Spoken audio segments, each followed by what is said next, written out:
నమస్తే అందరికీ. ఈరోజు మనం భగవద్గీతలో మొదటి అధ్యాయం యొక్క 23వ శ్లోకం గురించి తెలుసుకుందాం.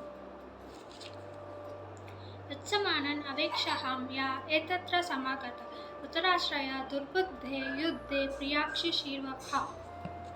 అనగా ముందు శ్లోకంలో శ్రీకృష్ణుడు వెళ్ళి రథంని ముందర పెట్టమని చెప్తాడు కదా అర్జునుడు. రథసారథి అయిన శ్రీకృష్ణుడు అర్జునుడి రథంని వెళ్ళి యుద్ధభూమి మధ్యలో పెడతాడనమాట.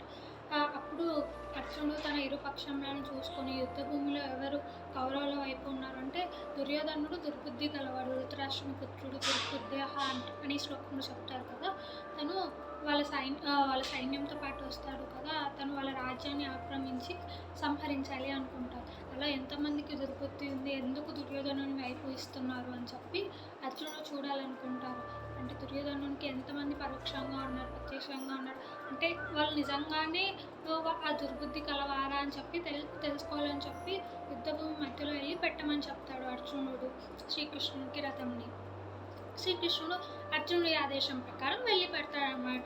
శ్రీకృష్ణుడు ఎంత సుప్రీం పవర్ అయినా సరే ఈ కురుక్షేత్ర యుద్ధంలో రథసారథిగా ఉన్నందుకు అర్జునుడిని ఒక తమ్ముడిలాగా బ్రదర్ లాగా భావించి అతని ఆదేశాలను యథావిధిగా చేస్తూ ఉంటాడనమాట రథసారథిగా.